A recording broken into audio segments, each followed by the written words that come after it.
Welcome to the Sales Development Podcast, the only audio forum focused and dedicated to helping sales development professionals get better at their jobs and push the practice of sales development forward. This is a place for practitioners in the trenches every day getting it done, whether they're called SDRs, BDRs, ADRs, or others. It's a team charged with creating pipeline out of inbound lead activities and outbound approaches. My name is David Delaney, and I'm the host of the Sales Development Podcast. If you've got subjects you'd like to hear covered on the show or guests you'd like to hear from, hit me up via email at david@tenbound.com or LinkedIn or Twitter, or be sure to subscribe to our podcast on iTunes, Google Play, YouTube, or wherever you found us. Hello, everybody, and welcome to another episode of the Sales Development Podcast. I am super excited about our guest today. This is a gentleman that I've been trying to get on the show for a while. He is maxed out as far as running an incredibly busy team and trying to stay ahead of everything. But I finally got you on the show, Mr. Joe Payne from Leadgenius. Thanks so much for being on. Thanks, David. It's great to be here, and I'm glad that I finally made it, even though I am neck deep in topo planning madness. It's going to be a good summit in 2 weeks, but yeah, underwater. Oh, man. Okay. Yeah, that I'm really excited. I want to talk to you about what you're doing there. But just for folks who aren't familiar with Joe and Leadgenius, tell us a bit about what you're doing and, how you ended up as a leader in the demand generation space. Yeah, great to. As David said, my name is Joe Payne. I've been working in demand generation at Leadgenius for about 2 years now. I actually originally got my start in doing a lot of sales pipeline development and helping reps on the outbound side, solely focused there. But over the past couple of years, I've expanded more into a marketing role. So it's interesting to be able to see both sides of the coin when it comes to sales and marketing.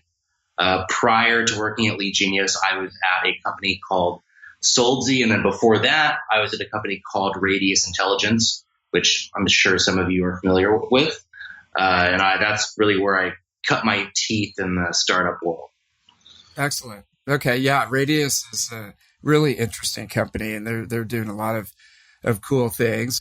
I look at your role as kind of almost bridging the gap between sales, marketing, sales development, and what Leadgenius is doing is so interesting. Can you tell us about, how the business is structured and how you guys help your clients?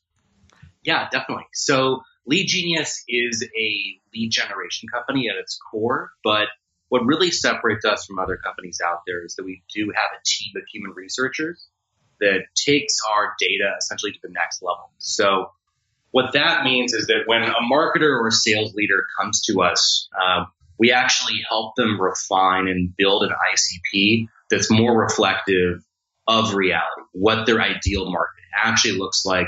We help them with market strategy and market planning, figuring how much runway they have with a certain market, as well as being able to essentially further segment that market when it comes to personalized messaging. So because we have a team of human researchers on top of the database, that means that we can literally grab almost any data point out there.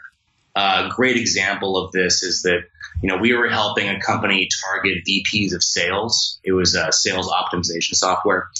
And they were trying to think of ways that they might be able to urge these VPs of sales to action. So one of the data points we were finding for them are the names of some of the AEs and SDRs that had been on their team longest. So literally the subject line of emails would say, I bet, your rep, David Delaney, is been on your team for 2 years. And being able to have like that kind of personalized aspect and being able to segment things down to that kind of level is something that, a lot of marketers and sales leaders are coming to us for right now. Okay, cool. So there's two things there. One is the critical data points that they need as they're looking at their go-to-market and figuring out how much runway they have, as you put it. And then one is personalization. So those are really interesting. And those are things that I think almost everyone I talk to really struggles with. So those data points, tell us more. What are some examples of like a couple of data points that the human researchers on your team can go out and find and sort of, it's almost like you're supplementing the research of the in-house SDR team, right? Yeah, exactly. I mean, when you're looking at it in like a really effective internal SDR team right now, they're spending probably 50% of their time building a pipeline and writing those emails that actually win deals and doing that background research. So the way that we structured Leadgenius is we try to cut down on that research time as much as possible and be able to fill in those personalization gaps that those SDRs are filling in manually. So some of the data points that we're helping SDRs build these personalized email sequences around, as well as be able to segment the market as a whole from a much more higher level view is, things like time and role. So like, has a sales leader been in there for, 6 months or less, 3 months or less? Are there open job recs out for certain titles right now? Let's say a company's been looking for a director of marketing for over 6 months. That would be a proxy for us.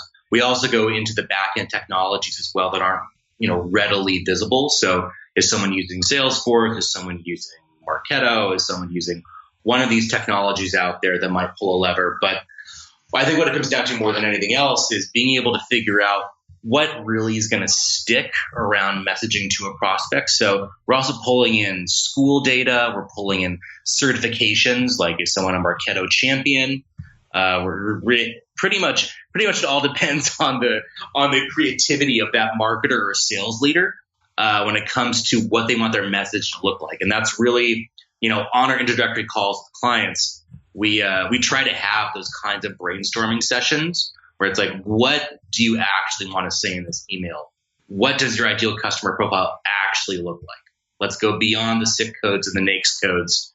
Let's really dial this in and figure this out. Right. Because I think the standard way of doing things on a lot of internal SDR teams is, okay, we have Salesforce, we have a list in Salesforce, we've got a cadence product like SalesLoft or Outreach plugged in. There's a number of those out there. We trained our SDRs, and now, we've got 3 months to go out and set up meetings. Go ahead and do it, guys or girls or gals, and it's like, seems like that missing piece, that critical missing piece is where a lot of the internal SDR teams are spending, like you said, 50%. I would say it's more than that.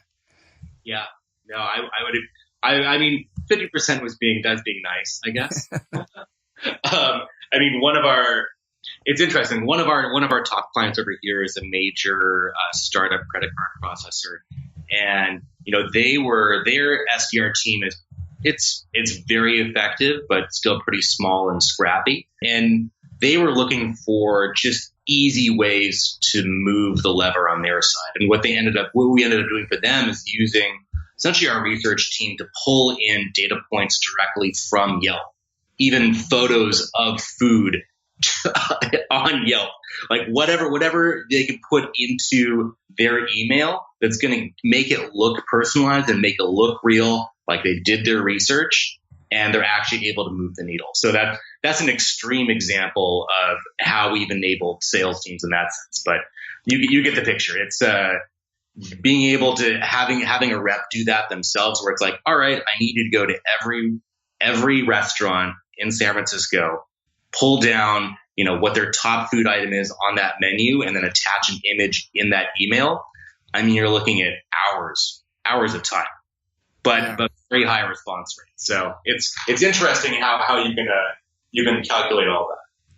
Yeah, and one of the things, there's two trends almost merging. One is sales leaders walk around and they're like, God, it's so dead in here. There's no one talking on the phone. Everyone's just tapping, doing the research that you could actually have Leadgenius do for you. And then at the same time, the old way of just pounding out like 10,000 phone calls in a day and hoping and praying that you actually talk to somebody is kind of dying out in a way too, because you and I both get messages all the time that are just generic, and it just becomes noise after a while.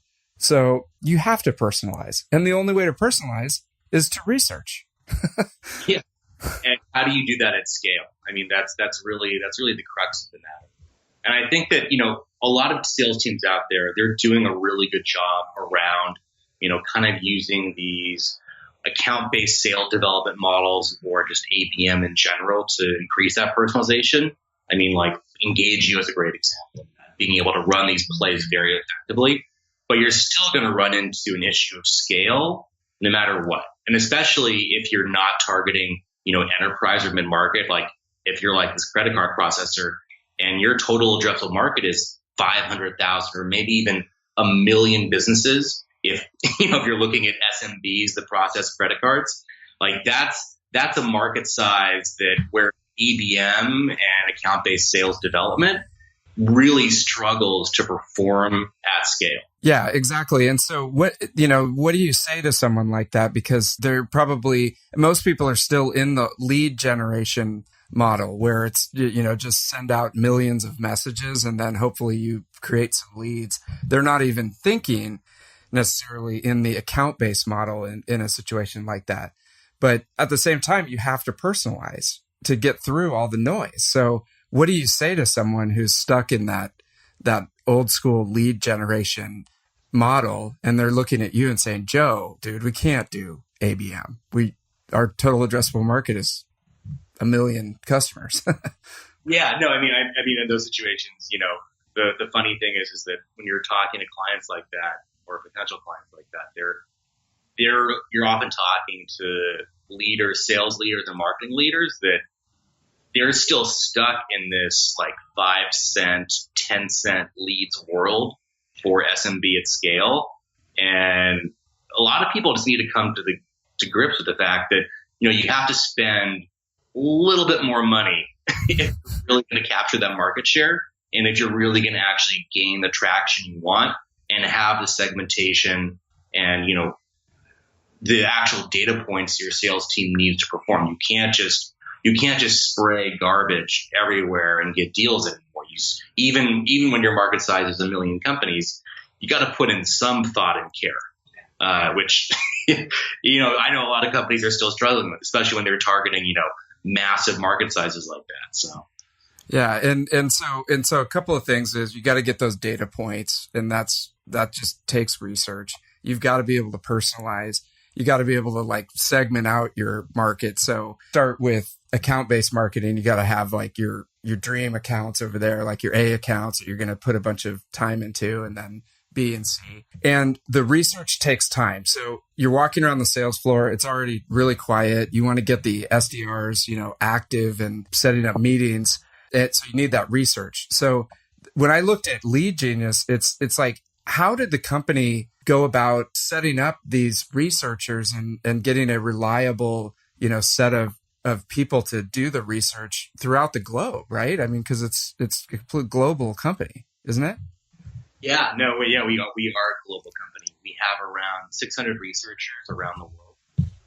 But I mean, I think I also can't point out enough that we also have a database that we've assembled internally.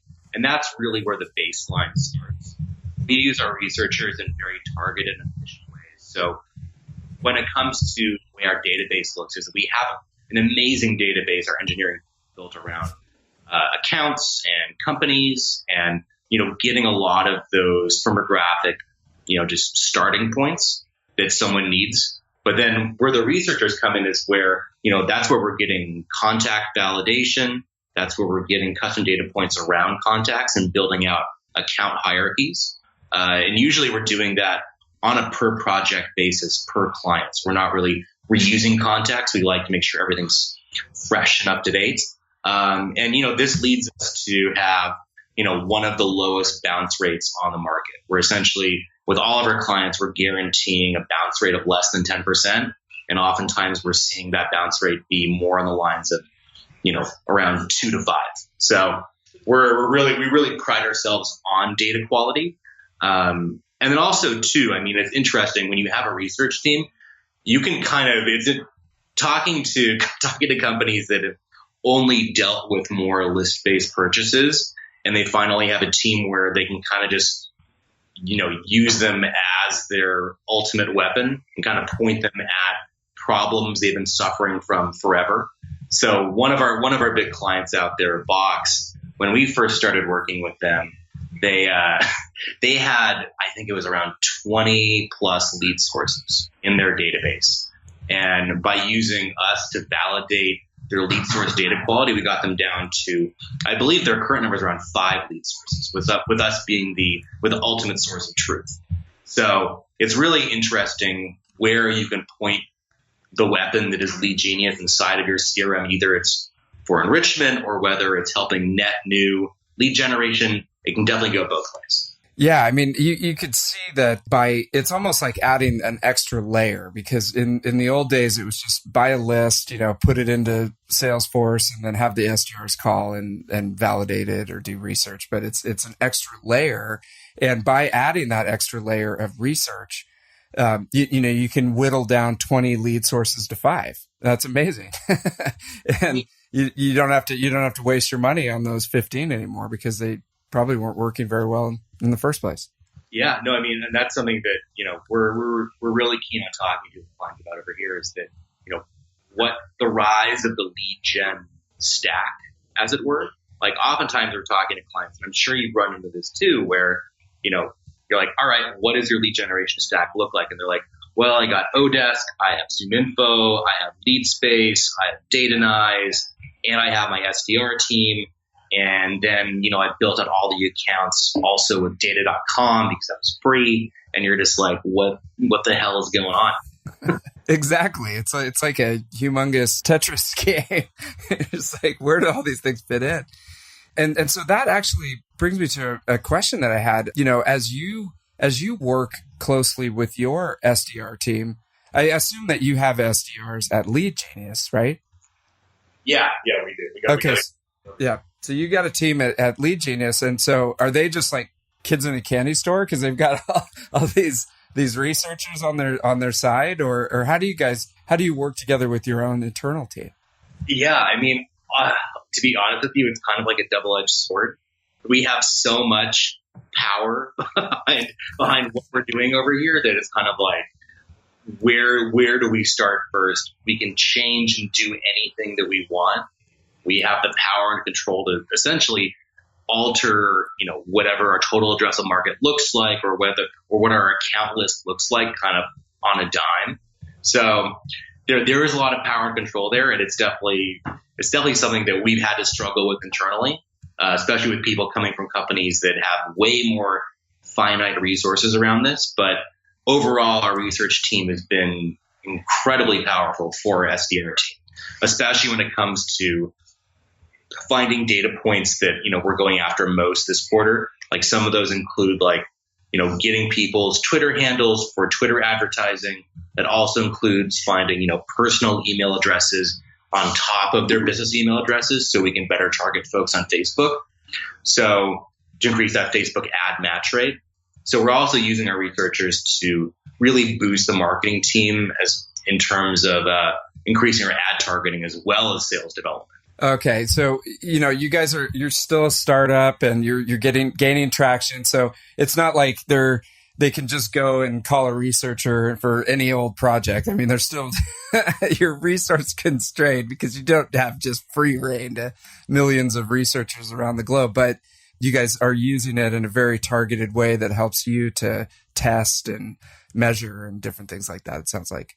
Yeah, definitely. I mean, I think the most interesting thing is like, how do we build our target account list using our researchers? Like, how do we get really focused on that? So one of the things we've actually done is we've used our researchers to figure out, what exactly the company we're going after, what does their total addressable market actually look like before we even contact them? Because we know that if a company is selling to, enterprise clients, they don't have enough market share or runway for us to actually work with them. Since we're working with companies that, they have to have a market probably of around 100,000 prospective customers for, a lead generation service like ours to actually be effective with them. So we're using our researchers in a very custom way like that almost anybody can also use for researchers for that too. It's just hard to get clients to that point of where, let's use us in this extreme custom manner. The first hurdle is your potential customers have to realize that they're wasting a lot of time by just using the old methods of having millions of unqualified names in their database and asking the SDRs to go through it all. Not only can they save a ton of time and money by using external researchers, but they can unlock opportunities that they wouldn't have known about and whittle down the number of lead sources that they have. It's getting over that hurdle of trying to explain that to people, I guess. Yeah, I mean, we try to run through formulas with folks where it's like, look, like you're in the Bay Area, your SDR is costing you like $40 an hour, pretty much, with benefits and everything else and all the great snacks they're getting. So why would you be paying your SDR $40 an hour to go on LinkedIn and pull down that data? They're like the end calculation. Just it doesn't make any sense that you would want your SDR to spend his time doing that. So, but those numbers are always interesting what sales leaders come back with when you kind of confront them with that, and they actually have to see that value because I know that they can go to data.com tomorrow and download like 2 million contacts for free. So. It's always a hard conversation. Yeah, definitely. I mean, it's getting them over that hurdle. And say someone, they get this, they understand this, but they might not have enough support right now to go to a firm like Leadgenius. Do you have any advice for like a baby step? Say like an SDR manager or a director is listening to this, or even an SDR. And they want to bring research into their workflow. What's like a baby step that they could do after they get off this podcast and start seeing some of the benefits of research and then maybe work their way up to like a Leadgenius? Yeah, I mean, that's a great question. I mean, I always encourage, smaller companies out there. I think this might sound painful, but I think that the intern is often very overlooked for sales. So having a sales intern, and that's also a great lead-in to an SDR and then maybe to an AE if you like them. I mean, it's just a great way to build your sales org and build a good model. So I would definitely encourage the use of interns for that kind of account research. It's a great learning point for anyone that's in college or school, and they're trying to get their feet wet in a sales org. I mean, I would also encourage people to do something with Odesk potentially as well. We have a lot of our clients actually are former Odesk users, and there's always a breaking point with a system like Odesk. So that's Odesk. If you're not familiar with it, is a kind of like a task research company on demand. So what you do is you hire people in the Philippines and other places for pretty low wages, and they essentially build out and do whatever you ask them to do inside of your Salesforce environment or on a spreadsheet. But that usually only scales to maybe 10 researchers before you try to figure out like, how do I actually make this scale where I'm not opening an office in the Philippines or this is my full-time job. So those are my two key points there. But I would go the intern route. That just makes so much sense. Having one or two interns just building out your accounts for you.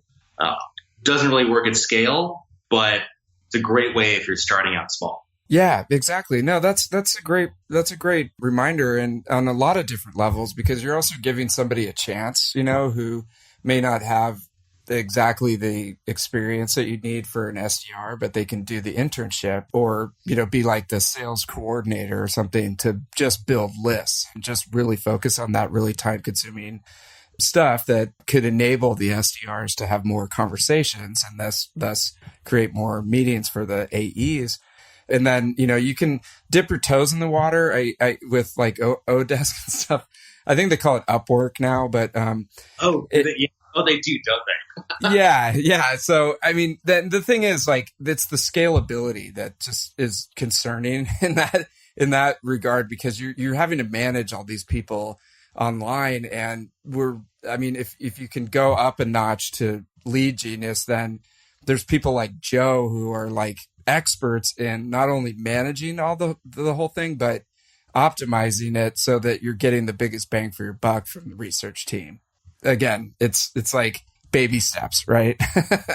Yeah, definitely. I mean, the biggest problem that, happens with Upwork is that, you have, in order to have a really effective research process, you have to buy a stack around that, whether that's LinkedIn Sales Navigator or that's enabling people learn how to, use like a tool like Datanize or Built With. Like, there's a lot of training and there's a lot of kind of maintenance that has to happen around that. So yeah, it works to a point, but then it gets tough. It breaks because it's not infinitely scalable like what you guys have made. And then also with the licenses, I mean, what do you do? Like, do you have to go out to Datanize and buy a license for everybody on your team that lives in the Philippines? I mean, it's like, who wants to sit there and who's going to sit there and manage that whole process? It becomes mind-boggling to think about. So, we'll come to it serious. Don't worry. But Joe, this is great, by the way. Thank you for all this information. The thing I wanted to ask you about too is what's coming up at Leadgenius. I know that you guys are dipping your toes in artificial intelligence and trying to apply models and things like that to your data research. What are you excited about for the future over there?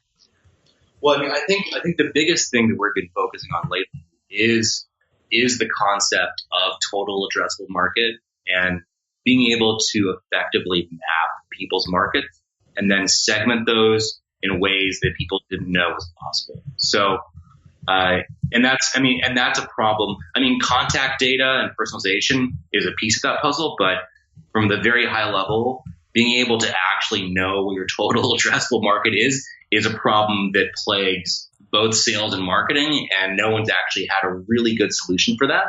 And that kind of comes down to, what that segmentation really looks like. So one of our clients out there, they were going after food services. And that's all that other data sources gave them from an industry perspective was, all right, food and beverage. That's your industry. That's what you're going after.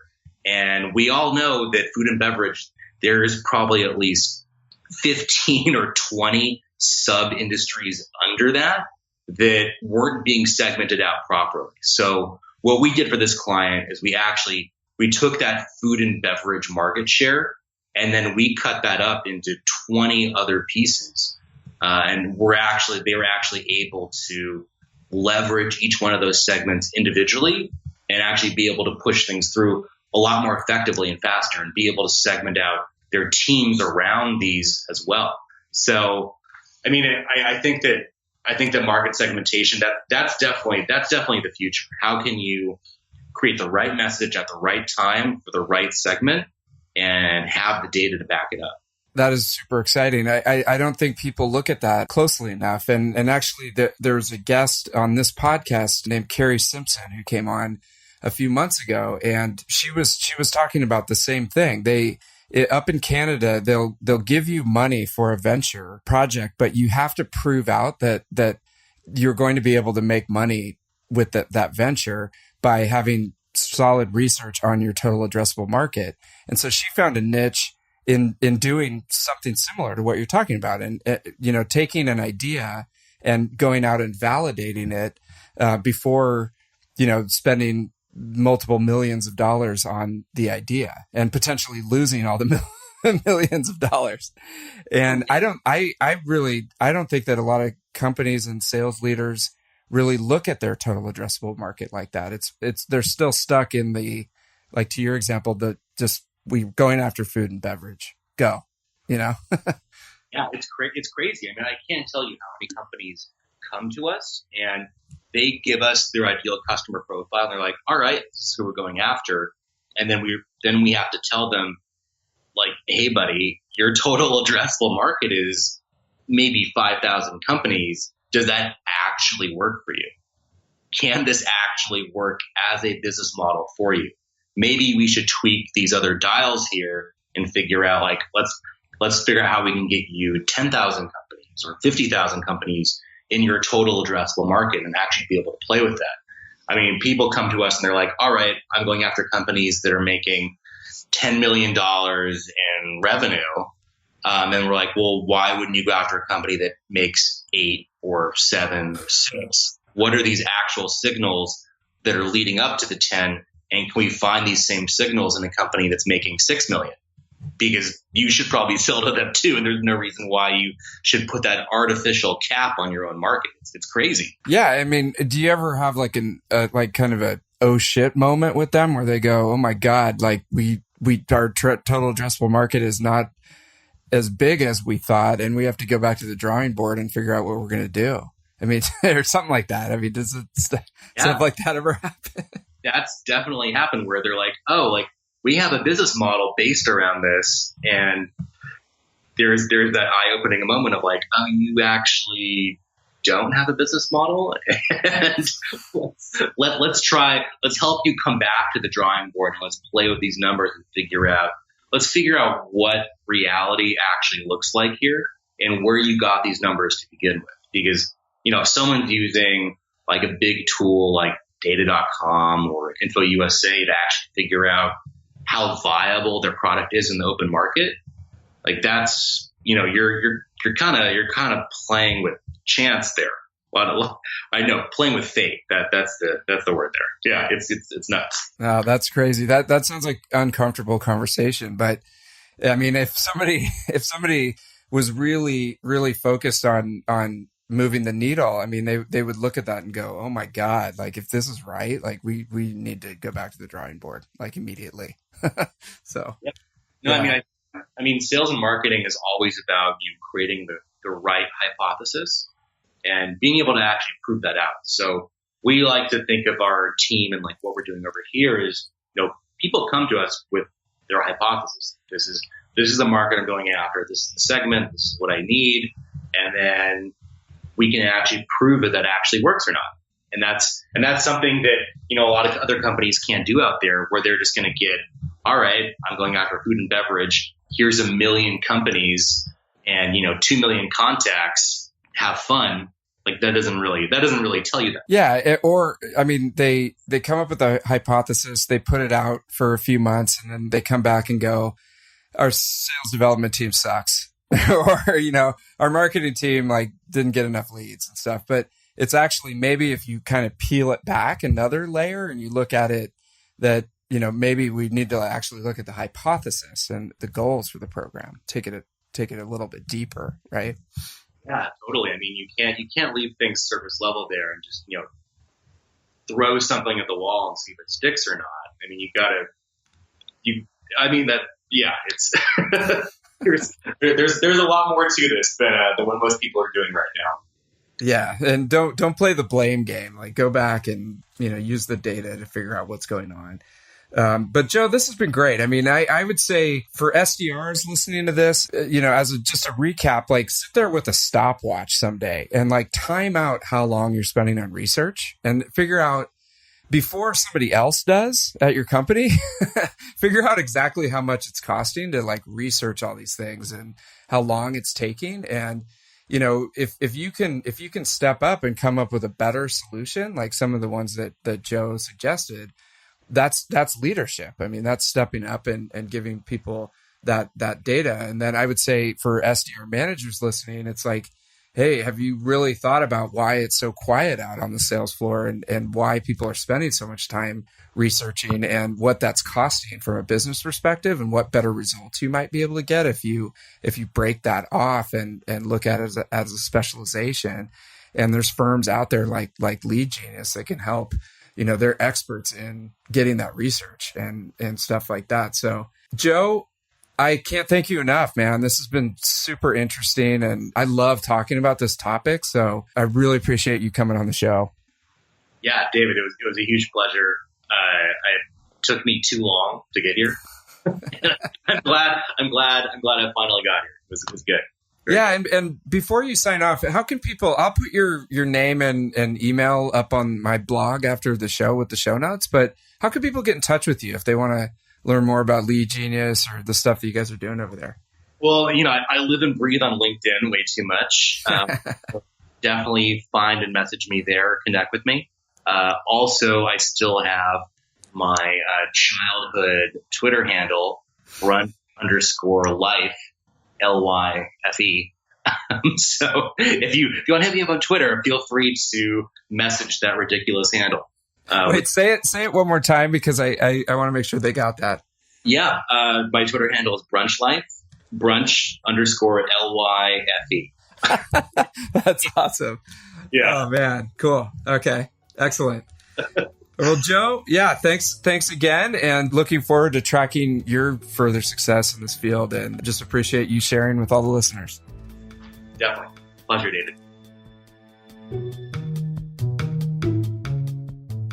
Is your sales development program firing on all cylinders? Are your people, processes, and technology aligned to get you the appointments, pipeline, and close one you need to be able to hit your goals? Finding experts in the field of sales development is a real struggle, but you have to hit your pipeline numbers today, not sometime in the future when you can step back and take a wider look at your program. Tenbound is ready to help. Head over to tenbound.com for more information and to sign up for a free assessment of your current program. That's tenbound.com.